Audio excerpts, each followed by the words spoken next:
my name is Susan Binder, and I am your child's American Studies teacher this semester.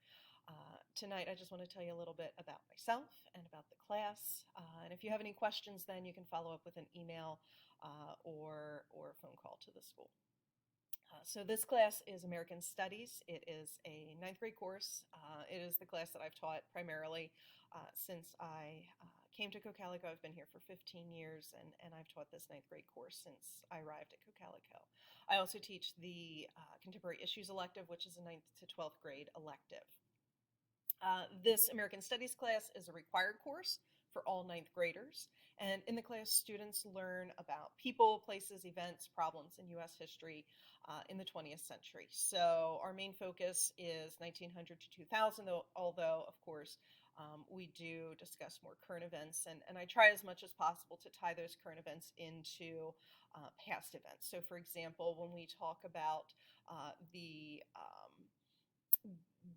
conservation movement during the progressive era of the early 1900s. We'll also sort of fast forward to the present and talk about current environmental issues and how the current situation compares to 100 years ago and efforts today compared to 100 years ago. So that's just one of many examples of how I try to tie in past and present events, primarily so that students can see that there is a connection between the world that we have today and that we live in today and the things that happened in the past, and how those past events influence the present, and how we can learn from the past in the present as we make decisions.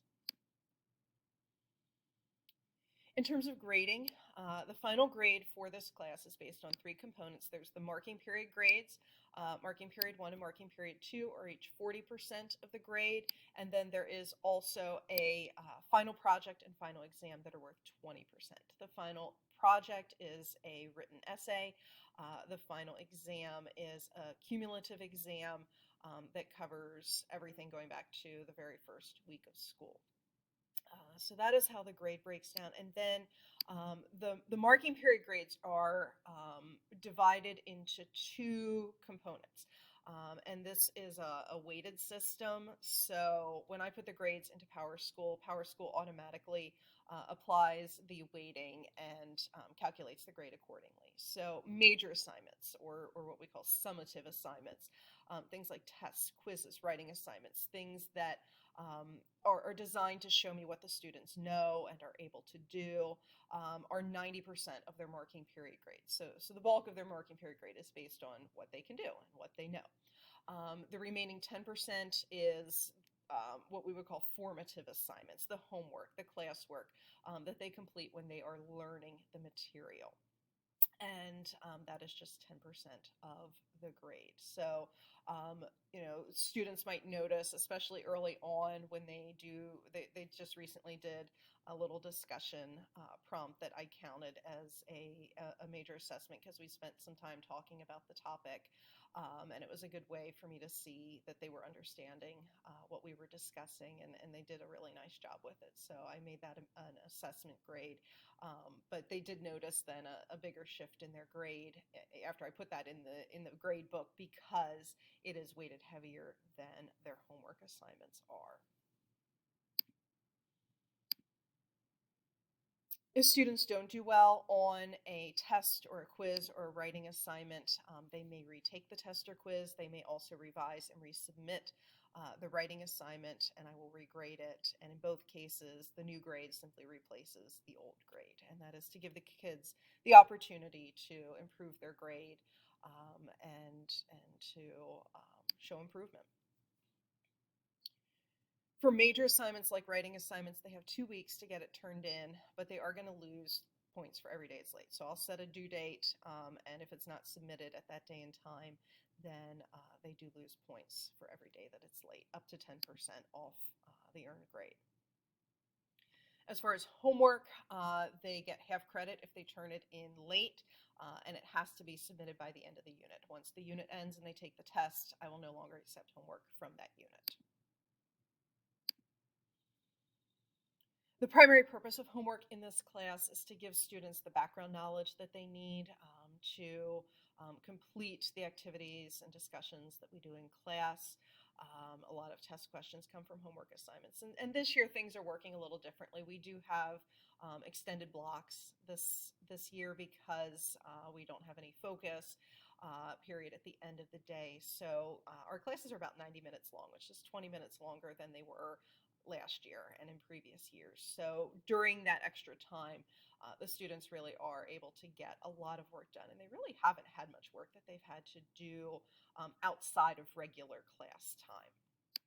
Also, it's important to understand that homework is graded for completion only. So if the students complete the homework or the assignment, whether it is classwork or homework, as long as they answer all the questions and do their best with it, they'll get full credit. So if it's a 10-point, 10-question assignment, they answer all 10 questions, they get a 10 out of 10. If they only answer half the questions, they get a 5 out of 10. If they answer 8 of the questions, they get an 8 out of 10. So it's based completely on completion, and I do that to try to encourage them to take risks and if they're even if they're not sure, to take a guess and always do their best. And then we do go over a lot of the assignments in class, and even when we don't go over the assignments, I do post answer keys on Schoology for all of the assignments so that students can go back and check their work and make corrections if they need to.